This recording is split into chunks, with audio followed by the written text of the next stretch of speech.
Hi, and welcome to this presentation I'm going to give today about IgA nephropathy. My name is Rianne Wolfswinkel, and I'm an IgA nephropathy patient.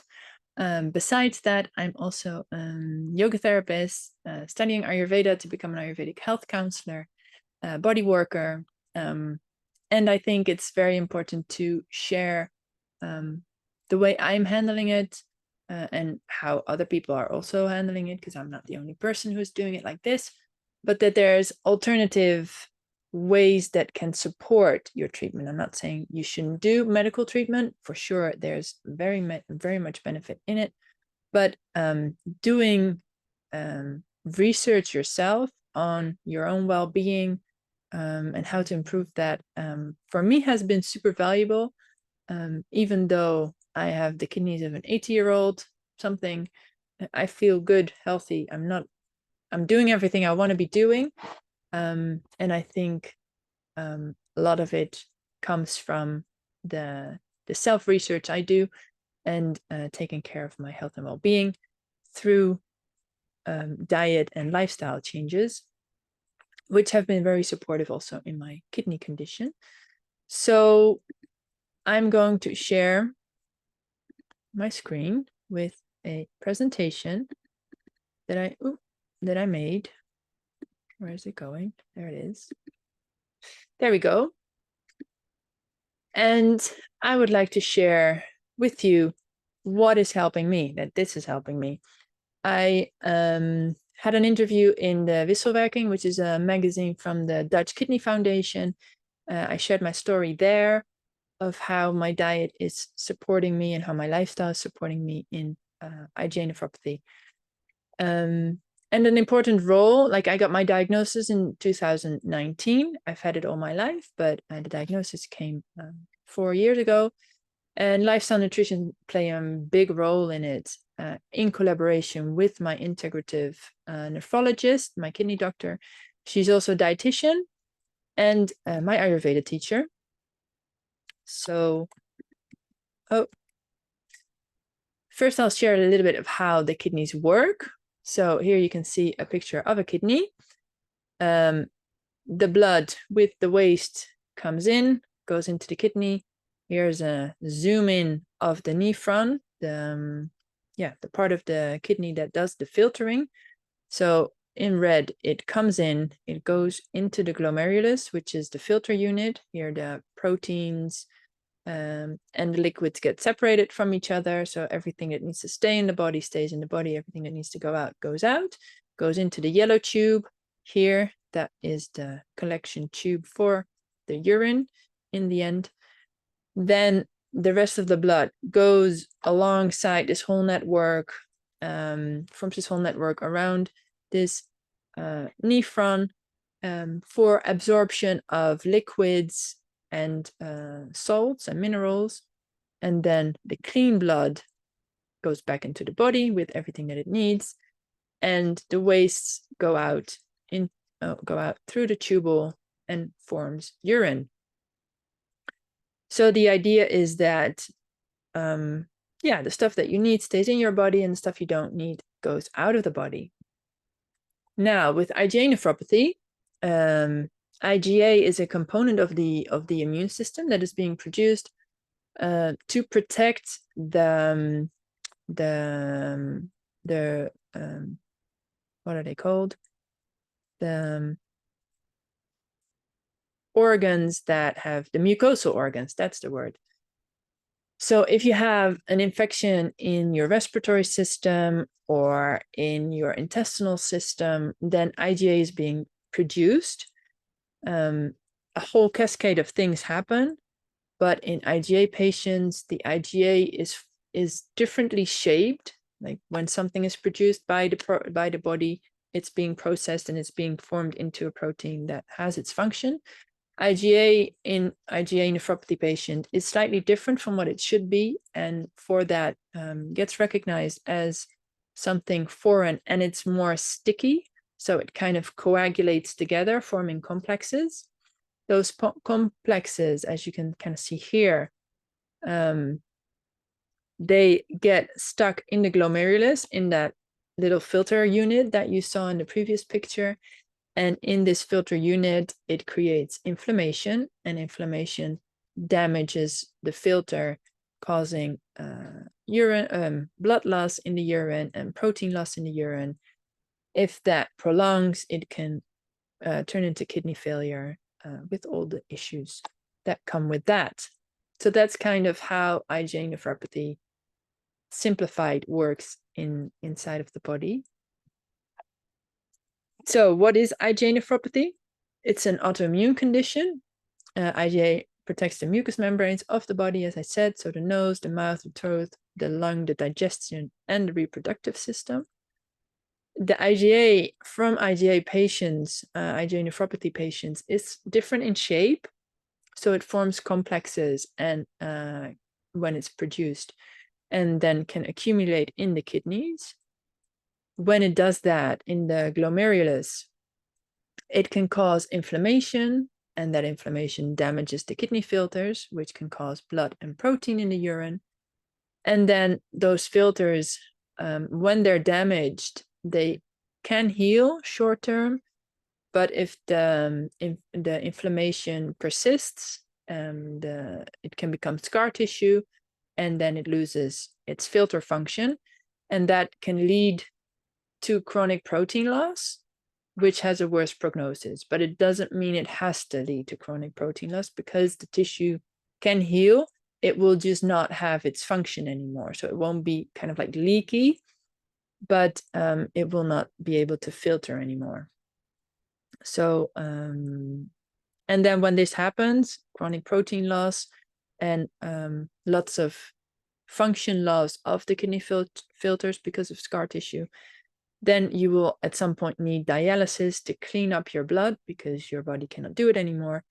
And if that doesn't do enough, then you might need transplantation and need a new kidney. So this is a condition that cannot be cured. It's chronic and it doesn't get much better. It can like recover a little bit, but it will never get better, as far as I know. I mean, I know that there's people saying like, you never know.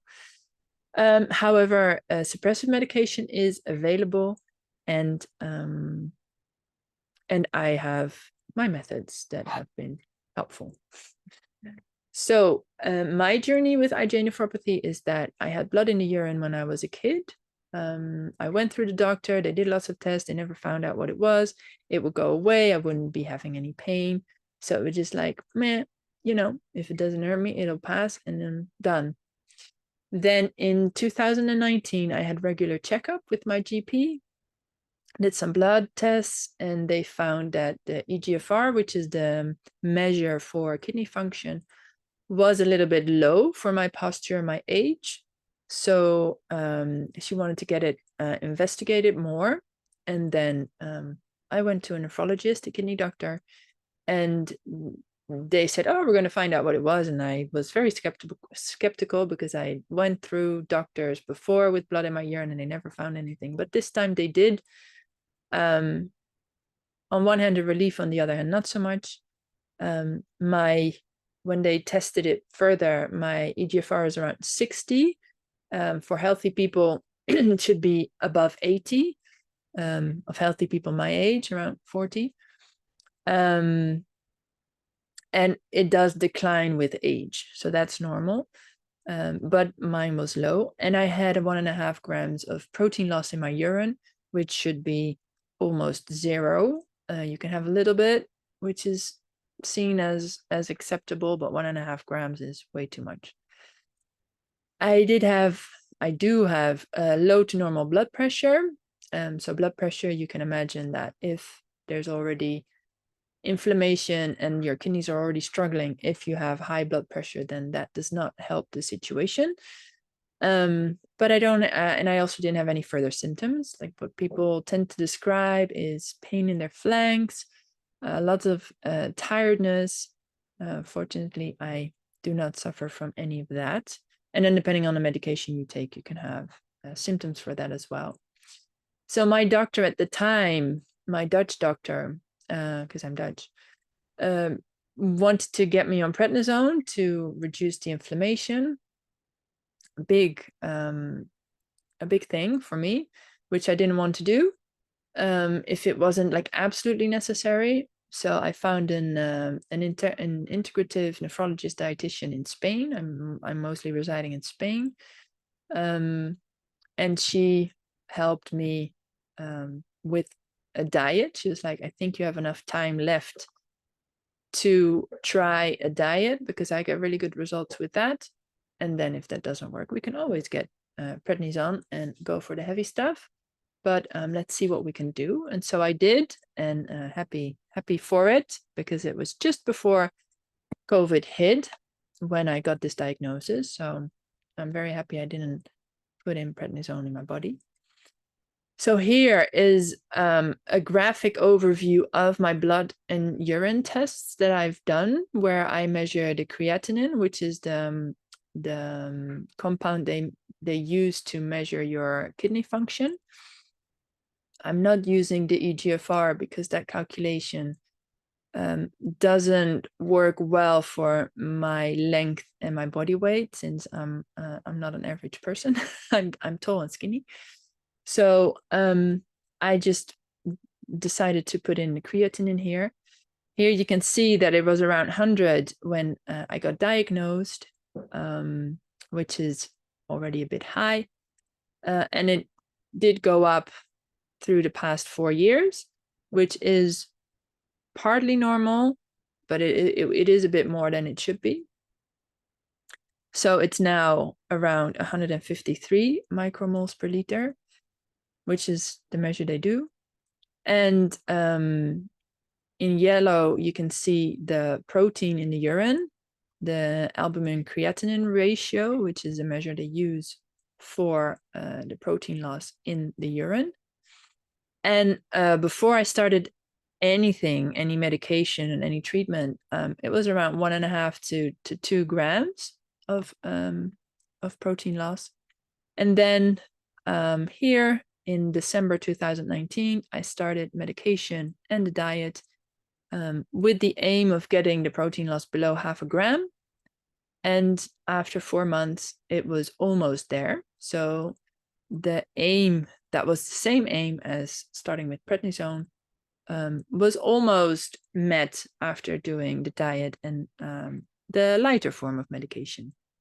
And through the time, with adjusting of medication and supplements, and the diet easing off, the diet actually, so I'm now pretty much eating anything, depending on lots of things, which I will talk about later.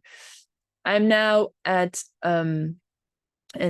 kidney function of about 45, so that has dropped a bit with a creatinine of 153. But my protein loss went from 1.5 gram to 0.05 grams, so 50 milligrams, which is great for the prognosis. So that means that at least the inflammation is gone most of the time. You can see that there are some areas where the creatinine was like going up quite a bit. Looking back at these areas, those were times when I was quite stressed. I wasn't doing so well for other reasons, well, for lots of reasons. So I can definitely say that stress, as we kind of all know, does not have a beneficial effect on the functioning of the kidney. So that's something that's just there always. But the protein loss has reduced a lot, which is very good for the prognosis. So how I handle it, in combination with my integrative nephrologist, who's also a dietitian in Spain, I started medication and supplements. I started a diet in the beginning, 4 months, and I'm using Ayurveda since about 2 years. I started studying it, and it looks at digestion, constitution, qualities, lifestyle, and diet. And other things that I've been applying are therapy and coaching, just for my general well-being, and Beamer therapy. So first, my integrative nephrologist and dietitian, she got me on perindopril, which was the medication my other doctor also wanted to get me on. So we started that. That's to lower blood pressure, which wasn't necessary for me, but the side effect of this medication, of all those blood pressure lowering medication, is that it has a protective effect on the kidneys. So the dosage I got was really low to prevent me from getting a blood pressure that was so low that I would be dizzy all the time. But that would have the protective effect on my kidneys. So I started that at this red bar. Then through time, that changed.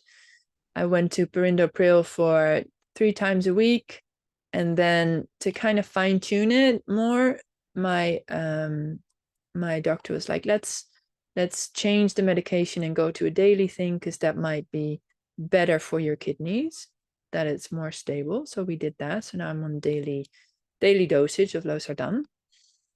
Then very low dosage. Then I had ferritin, which is iron for my anemia, that I started with. I had it daily before, and now it's just only during menstruation, because if I take it more, I will get constipated, which is no fun for anyone. At the same time, when I started the medication and the ferritin, the perindopril and ferritin, I started fish oil, high dosage, has an anti-inflammatory effect, and I started vitamin D. Then around March 21, my nephrologist recommended cordyceps sinensis, which is a mushroom extract with vitamin C to help the function of it, which also has anti-inflammatory functions or properties, and anti-fibrotic, so against scar tissue properties, to support my kidneys and their well-being even more. So that's what I take. And then the first 4 months, so in this drop of the line, I started a modified autoimmune protocol diet. The idea of an autoimmune protocol diet is for people with autoimmune conditions, obviously, that takes away all the allergens from the diet to give the system like a rest, so that it doesn't get inflamed. Because if there's allergens and you get a reaction inside of your body to that, then that doesn't help the situation. It was a bit modified. I could eat egg, which normally isn't in there, and I had to take it easy on the red meat, because red meat for a kidney patient isn't a good idea.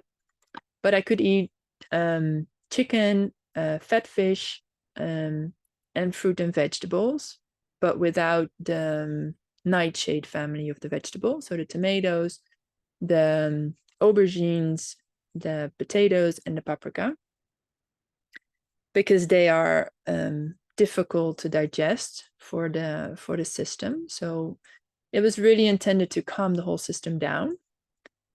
After those 4 months, though, it was time for me to introduce things, because nutrition-wise, it wasn't enough. I was losing weight and showing in my menstruation that it was staying away. I just was busy with food the whole day, but it did get the result that we wanted.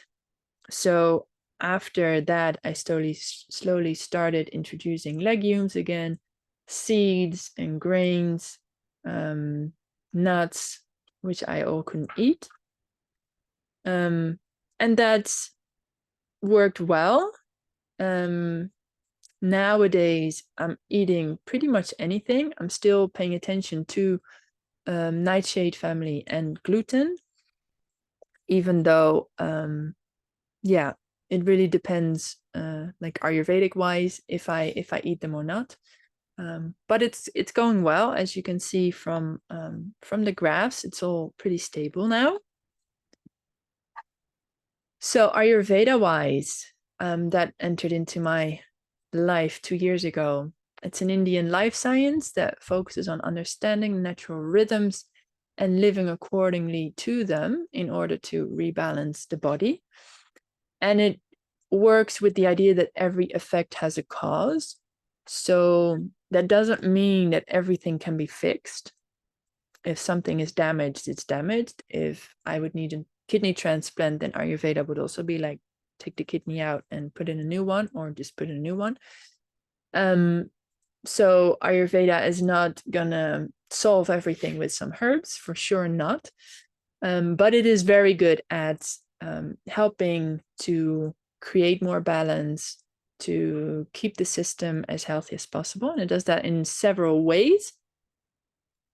It looks at digestion and capacity, which works with Agni. Agni is the digestive fire. And the digestive fire doesn't just mean the ability to digest food, but it's also the digestion of emotions and of experiences. So basically everything we do in life needs to be digested. And your Agni does that. If it's not strong, you don't have a lot of capacity to digest things. And then if you do a lot and it doesn't get digested, then Ama can form.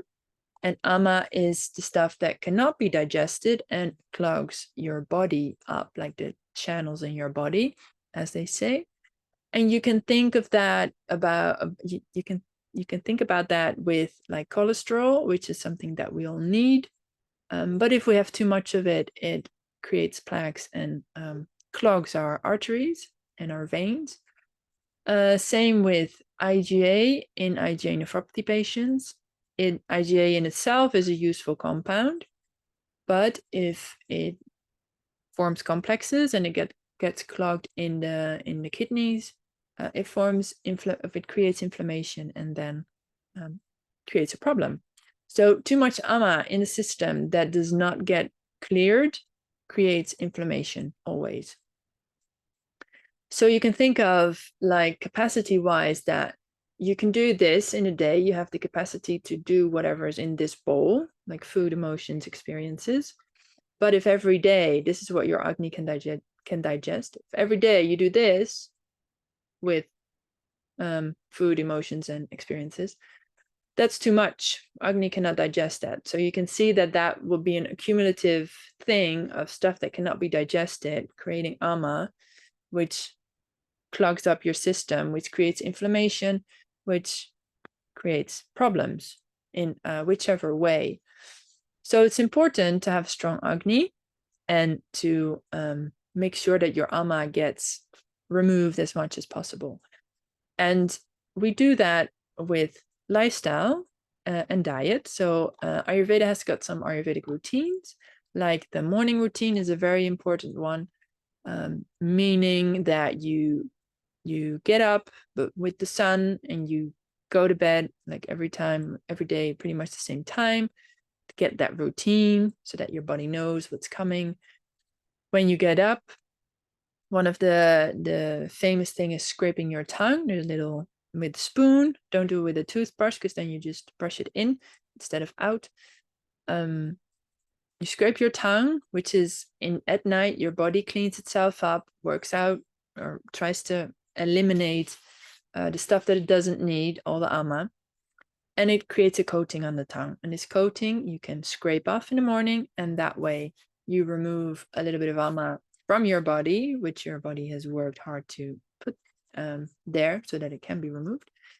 And that already helps that you don't have to digest that anymore.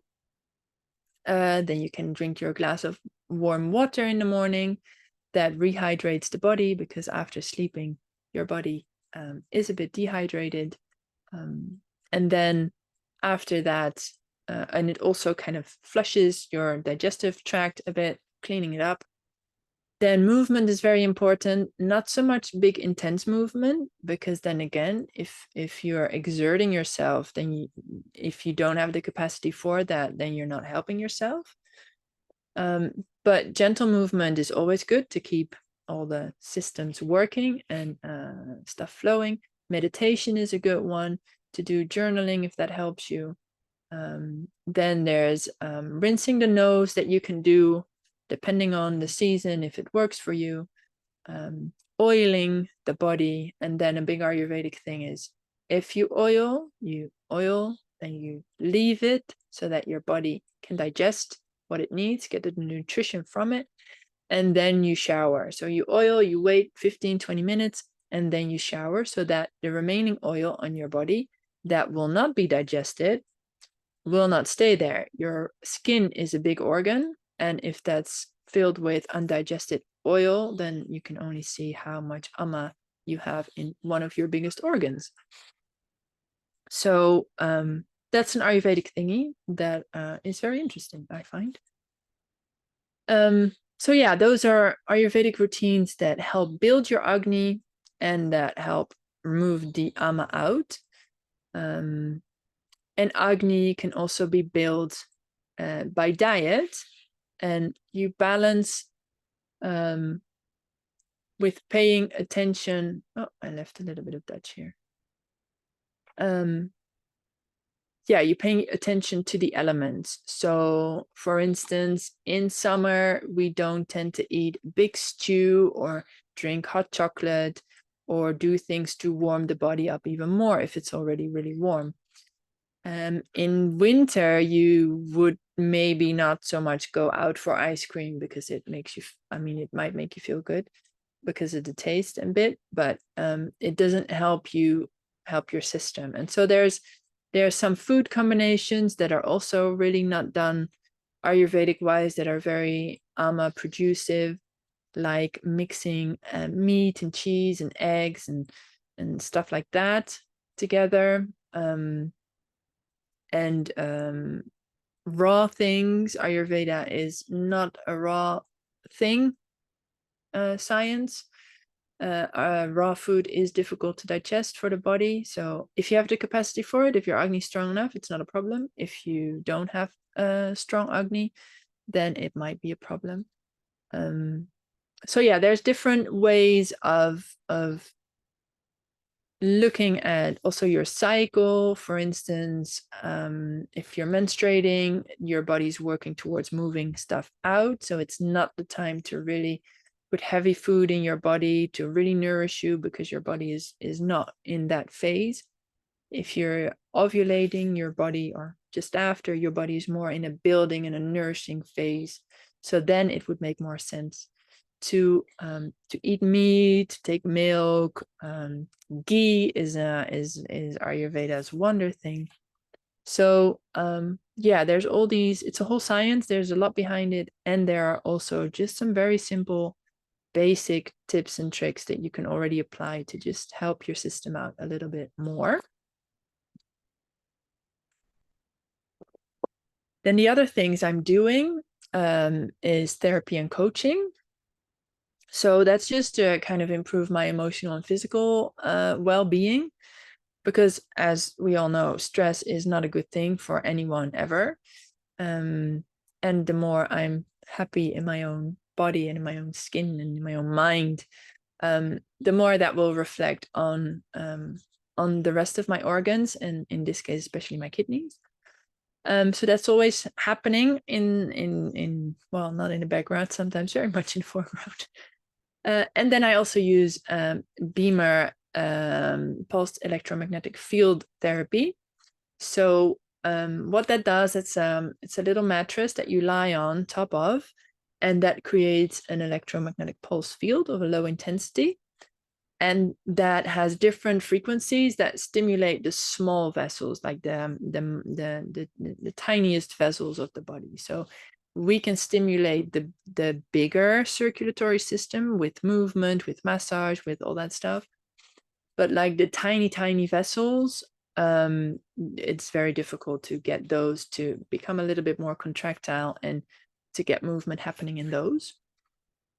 But with this therapy, that happens. And I've talked about it with my nephrologist. She also knew the therapy, and we kind of thought that if it helps the microcirculation, then that means that if I have an inflammation or an infection in my body because of improved microcirculation, that will be cleared up sooner. So there will be less load on my kidneys. Also just in my general well-being, like if there's an infection, that would clear up sooner. The kidneys would be cleared up sooner, and it also, because of the improved microcirculation, helps healing. If something is damaged, then because of better waste removal and oxygenation, the tissue can heal easier. So in that way, it was like, it'll probably be a good idea, or it will be supportive for IgA nephropathy. I don't know if it is. I can't measure it, but my values look good. So that's something, and it's the combination of everything that I've been doing. So thank you for listening to me, listening to this story. I hope you learned something, or that you enjoyed it, or you feel inspired. If you have any questions, or you'd like to have a conversation with me about my way of dealing with IgA nephropathy, or just about my work as a holistic therapist, yoga therapy, Ayurveda, bodywork, then feel free to reach out and send me a message. And let me stop the screen share. There we go. And thank you very much for lasting so long, listening to me. Yeah, I wish you a lovely day, and hope to meet you someday.